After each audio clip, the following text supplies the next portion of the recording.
Ladies and gentlemen, our speaker today is Russell Dennis.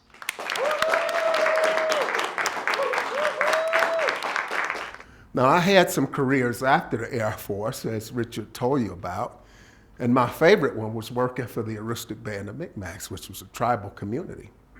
And they had some trust in me that I didn't have in myself. My first day on the job was sort of baptism by fire.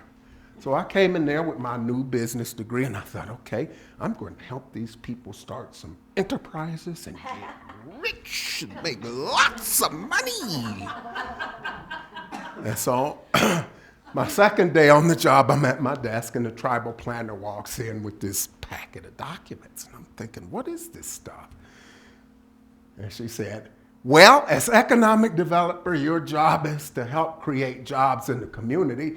And this Department of Education grant will help us do job training. She dropped it on the desk and said, here you go, make some economic magic happen. I said to Judy, I said, I have never written a grant. She says, I've seen the samples of your work. You'll do just fine. I'm right next door if you need any help. And off she went. And so I started doing things that other people trusted me to do. And when I was in that community, I had a job title. But see, when people walk into your office and they say, well, I need a job, you get to know these people in a small community. Not only do they need a job, you happen to notice that their kids have holes in their shoes. You happen to notice that their older kids need money to go to school, to college. You happen to notice that they need housing because they're living in a place that's run down. And so you don't see a program. What you see is a human being without the dignity of being able to meet their basic needs. And that's a tough thing in those communities because they turn to alcohol, they turn to chemicals. They become what I had become. They place their value on things that society told them they were, that they'd never amount to anything. But these are real people. They need help.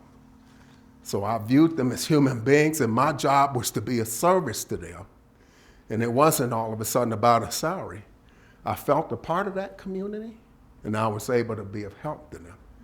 And I have since, from that job was the best job I had, because people trusted me, I had the autonomy, and I found that I was capable of doing things I didn't think that I was able to do.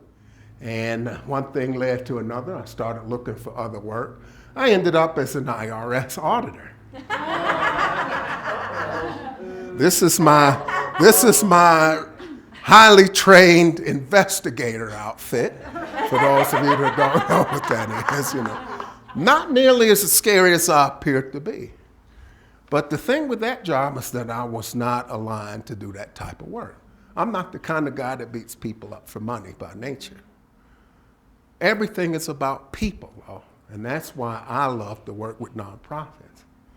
When I was a revenue agent, I can recall a case that I was working where I had a prominent doctor under audit.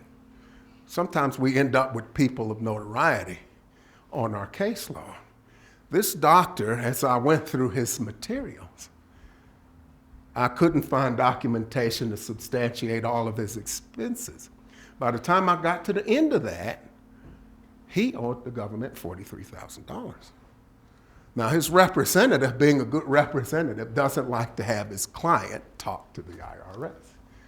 Bad revenue agents, no, leave my client alone, you meanie. But I didn't think it was right for me to hand the bill over and say, that's just tough, just write the check, when it was clear that some of the records were not there.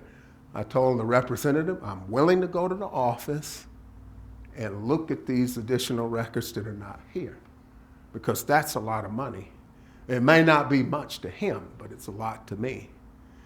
And I found myself many times across the table from attorneys and CPAs that were paid more in a month than I made in a year. And that was okay. But it was important to be a service to other people. Got into trouble for that once or twice. I got hauled onto the carpet for not defending the government's position with enough vigor. But to me, Things are about people. And that was where I come from. That was where I grew up. So I did go and review the records. Turns out he still owed the government $9,000. He said, I'll take care of it. 3 days later, the check comes with the report, with the signed report, and a thank you card that he sent to my manager, thanking me for my professionalism and my fairness. She'd never seen anything like it in over 20 years of service. Strange things would happen. I actually had taxpayers that I issued refunds. Let me tell you, that didn't go over well with some of my training agents, kind of like breaking wind in church. But it's all about people. Everything is about people. Everything's about relationships, and that's the same with nonprofits. People that operate nonprofits are people of purpose. They, like me, believe that people deserve the dignity of being able to meet basic needs and to grow and come into their own as human beings. I work with nonprofits. I serve them by asking questions to help them get the results they need. I help them get more done in less time with better results using the resources they already have. Now, if you were running a nonprofit, how would you like to extend your influence and increase your revenue? You have that genius within you. And there are people, you are all brilliant people. I love working around brilliant people. We are all more than we give ourselves credit for because we buy into the line. And so the thing to do is, in building, everything is built around relationships, starting with the relationships we have with ourselves. Trust yourself because you're more than you believe that you are. And if you don't believe you are, ask somebody. Go to people who you're close to and say, if you had to describe me in one word, what would that be? You will be astonished at the things that people tell you. So trust yourself to step into the greatness. Fear is going to be there at every turn. Courage is what you take up, though. And that's not the absence of fear. Courage is the ability to act in spite of fear. Trust yourself. Collaborate and build relationships, because this is what running nonprofits are about. And I'm a firm believer that you can get a lot more done if you don't give a hoot who gets the credit. So if you're a nonprofit leader that wants to have that discussion, I'd love to talk to you, because we are put on this planet to be a service to other people. I've been very blessed. A lot of you people are very fortunate. We've had some conversations. It's our obligation to give back to those that are not in the place that we're in. We have opportunities to build relationships. We have opportunities to collaborate. The government's not going to solve these problems for us. More and more people are in need. More and more people are disconnected or disengaged, and they need the services of nonprofits. Now, a lot of nonprofits are struggling to find people to engage or struggling to come up with resources. The important thing is to be able to communicate the value that you bring to people, the problems you solve, and how you solve them. And once nonprofit leaders embrace these conversations, it's not just the for-profit business type of thing. Everybody brings value. Whether it's in their business as a nonprofit, we can do the same thing for ourselves as individuals and ask ourselves, what value do I have as a brother? What value do I have as a friend? What value do I have as a coworker or colleague? We have many roles.